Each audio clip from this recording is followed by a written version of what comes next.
হচ্ছে পবিত্র মুহররম মাস, পবিত্র মুহররম মাস। এই মাসে আমরা কি করি আমরা এই মাসে কোনো ইবাদত করি না তো? কোনো ইবাদত করি না। এই মাসে আমরা কি করি? ঢোল বাজনার মধ্যে লিপ্ত হই, তাজিয়া বার করি। কেন? কিসের কারণে আপনি এই মাসে ঢোল বাজনা তাজিয়া বার করছেন? হোসেন রাদিয়াল্লাহু তাআলা আনহু এই মাসে মৃত্যুবরণ করেছিলেন, আর 10ই মুহররম হোসেন রাদিয়াল্লাহু তাআলা আনহু শাহাদাতের দিনে আপনারা ঢোল বাজনা বাজিয়ে সেই 10ই মুহররম পালন করছেন।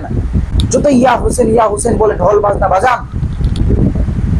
ওই কাল কিয়ামতের মাঠে ঢোল বাজনা আপনার সাথে যাবে না।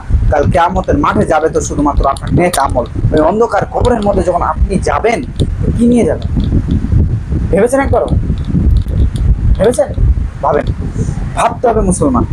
মুসলমান হয়ে আপনি জন্মগ্রহণ করেছেন, আপনার কাছে সর্বপ্রথম শরীয়ত। কি শরীয়ত? শরীয়তকে আপনি যদি না মানেন, তো আপনি যদি সমাজে ধরেন একটা উদাহরণ দিচ্ছি আপনাদের, আপনি সমাজের একটা সিদ্ধান্তকে মানলেন, সেটা শরীয়তের বিরুদ্ধে, তাহলে সমাজে